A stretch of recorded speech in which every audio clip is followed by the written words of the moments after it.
Welcome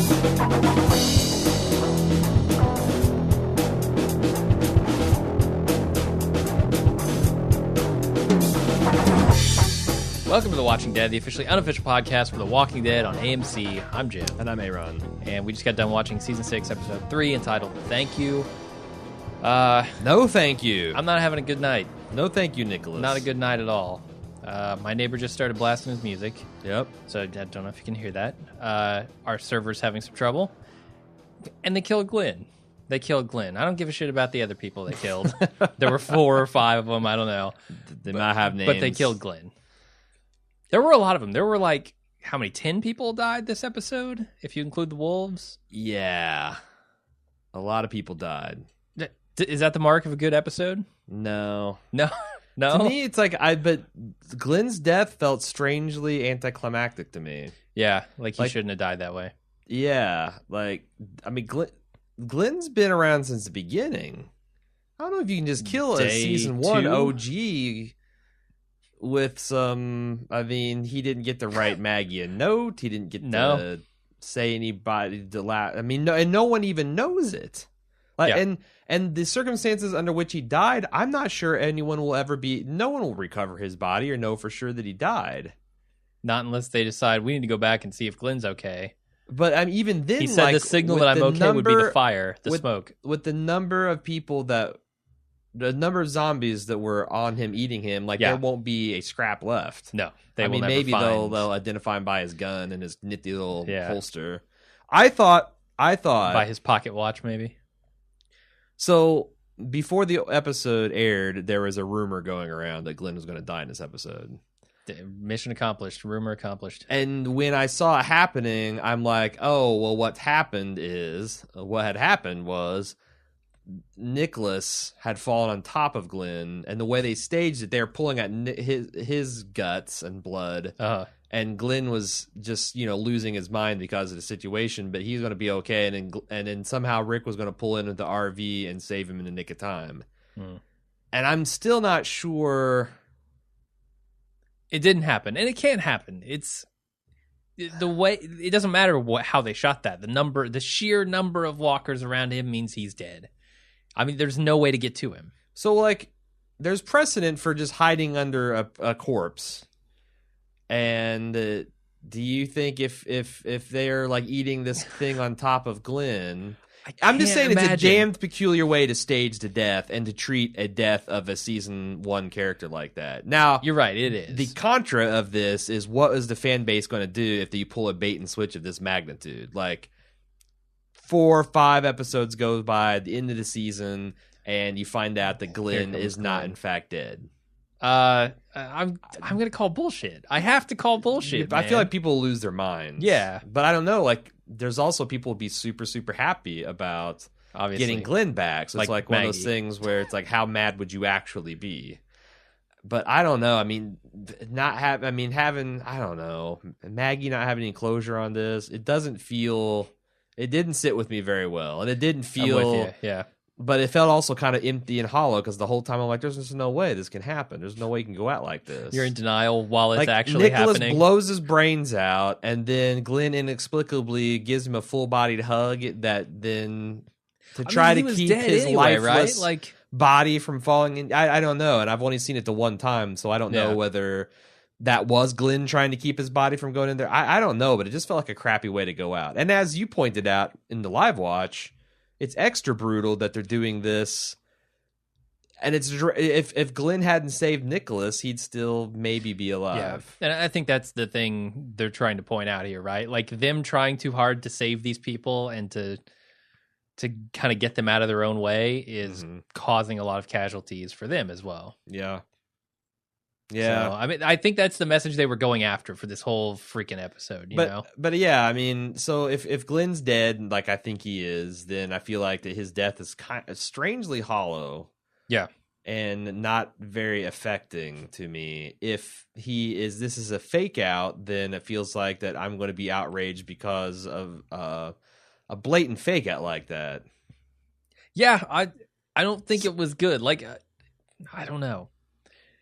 once he got in that alley and got surrounded, there was literally no way out for him. Like, yeah, you get stuck on a dumpster, you're done. I feel like I'm officially calling it on how many speeches we can have from Rick's crew to the Alexandria crew saying, you're not ready, you're a bunch of weak sauce little babies, and you don't know what it's like out there. Like, I get it. But I'm do tired. they get it? That's the key. Do the Alexandrians you know what? I don't care. get it? Like, I'm so tired of seeing these weak babies. Are there any of them left? Like, I think the doctor might be the only one there left. Was such a huge cast. Well, Jessie, she's made it. It looks like the Heath is making the jump to Survivor. But so many of them died this episode. You got to get your face covered in blood and see yourself in a reflection before you really realize, I'm a badass. Look at me, I'm soaked in blood. There's going to be like a handful of Alexandrians left after this whole thing. Feels like it because they're dropping like flies, man.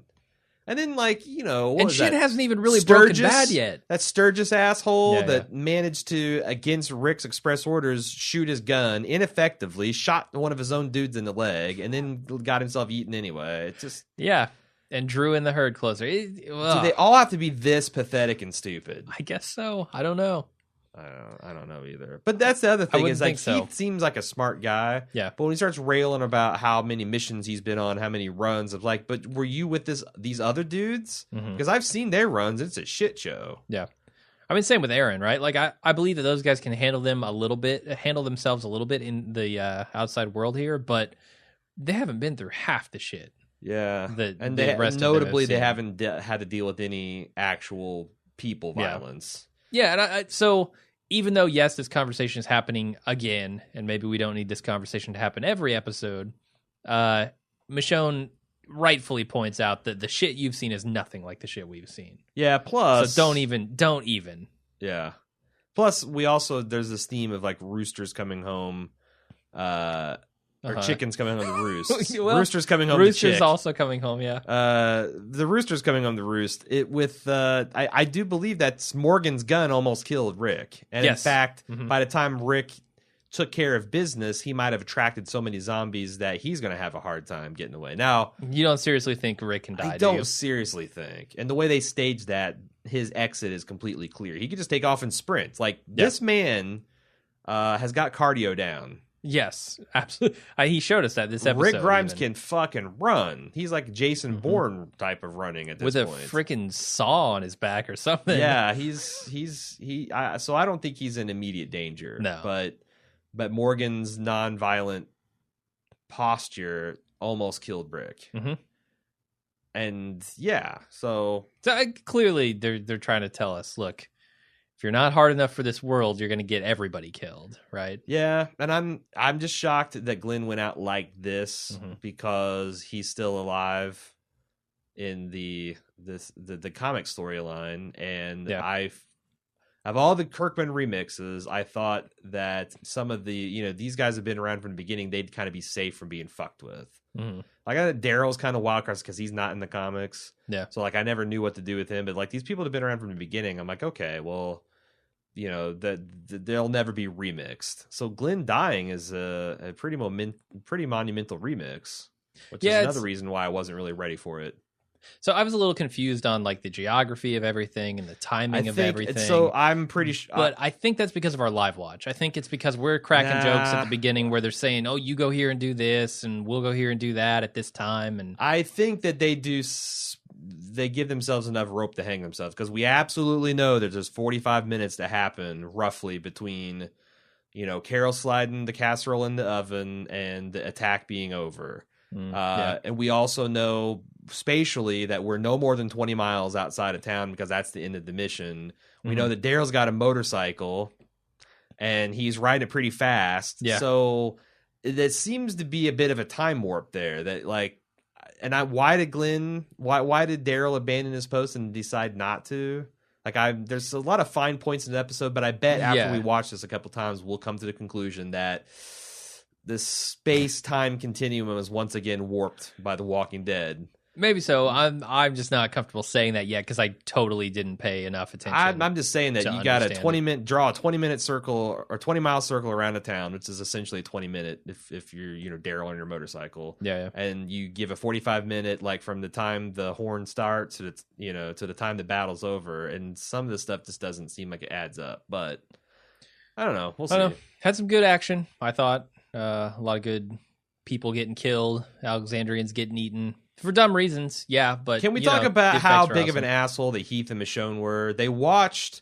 Was it Tobin? Oh, my God. So the Walking Dead, they're loving to do this. Shove someone up against a glass wall or a chain link fence, or in this case, a flat iron fence, whatever, and have them get their guts ripped out by zombies. Mm-hmm. Here, there's humans on the other side just watching this happen. In fact, one's got a gun. He's trying to shoot him off of Michonne. They all get over there, and they're just sitting there dumbfounded watching Tobin getting his shit ripped out. Screaming for a good 30 seconds. Like, Michonne, you have a fucking 3-foot-long sword. Put the man out of his misery. It's horrible. And the same thing, like, when the one woman's like, leave me, I can't be saved. It's like, and they all look back and watch her be torn apart. Like, mercy killing, man. Watch The Last of the Mohicans. You can spare these people some pain. Yeah, especially when no ammo is required. The Tobin thing is just egregious, right? Yeah, like, watch Game of Thrones. Take a note from Jon Snow. You don't have to let someone die a gruesome death. I don't know what the deal is with that, but yeah. It's weird. It's pretty cruel. It's really weird. Mm. What else we want to say? I don't know. So our RV-based rescues essentially 0 for 2 on this show now. Yeah. Oh, and we've lost the entire repair squad for the RV. Like Dale died years ago. And his faithful assistant Glenn's dead. There's no more Who's RV gonna repair maintenance men. Maybe that's why they're ditching the RV, right? It gets overrun, Rick has to abandon it, no more RV. The last remnants of the Dale-Glenn duo. But this wasn't Dale's RV. Expunged from the show. Yeah, so there'll be no more RVs from this point forward. You're right. I don't think this is Dale's RV. It looks a hell of a lot like... It does, yeah, but you're right. They left that a long time ago. If I found out that they actually had that in the back lot from back then, because why not? Yeah. I would totally believe that they brought it out of mothball, because it looks a lot like Dale's RV. They'll have to stop using RVs, because no one will know how to repair them. Mm-hmm. So... It's trucks, motorcycles, cars from here on out. So do you think we are going to get to Alexandria and the herd next week? Doesn't seem like it, based on what I saw in the previews. Oh, we're talking about preview knowledge. Okay. I mean, it airs immediately. Like, you have to purposely go, fuck this, I'm turning off my TV. Yes. Or you're going to get previews for next week. Yeah, it looks like it's going to be a Morgan-focused thing. So. Which I'm fine, and I'm hoping that they will give something that I'm not going to roll my eyes so hard it breaks the structural integrity and they fall out my head about his I can't kill anyone attitude. Yeah. That, it's got to be something more than just him finding some goddamn sensei.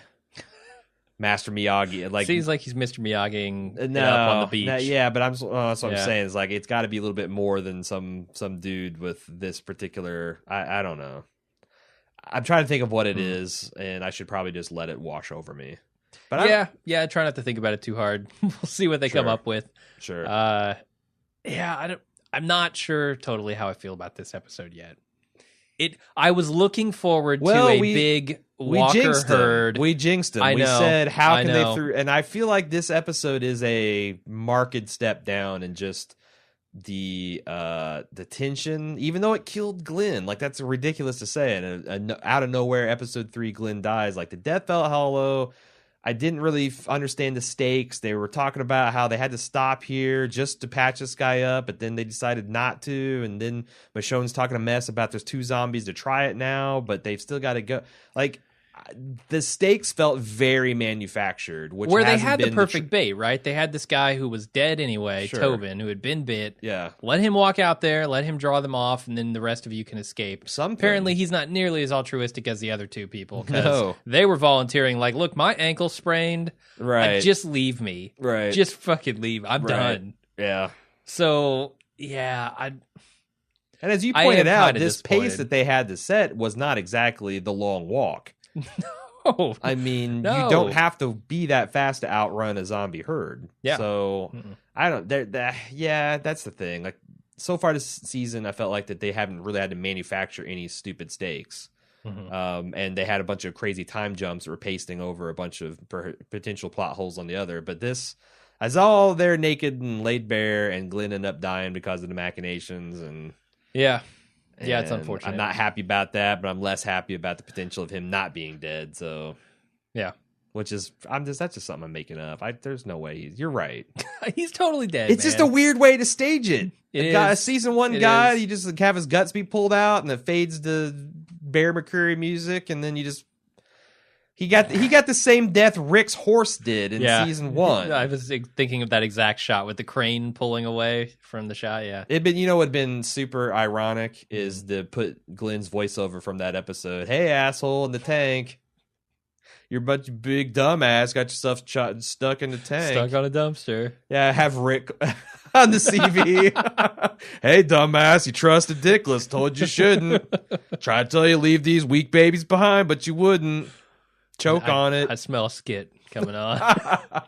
Not 2 in a row. No, anyway, that's about all I have to say about it. I need a second watch, and we'll see what I think of it after I get a few more of the finer details. But hey, we'd like to know what you think, too. Send us in email at watchingdead@baldmove.com or on baldmove.coms. Baldmove.com probably won't work. Or go to forums.baldmove.com to discuss it as well. It's got its own little thread. I probably need to open up a comic spoiler one because I bet people are going to want to talk about that angle. Yeah. Need to get on that. But we'll see you for our full coverage on Tuesday. All right. See you guys then. Bye-bye.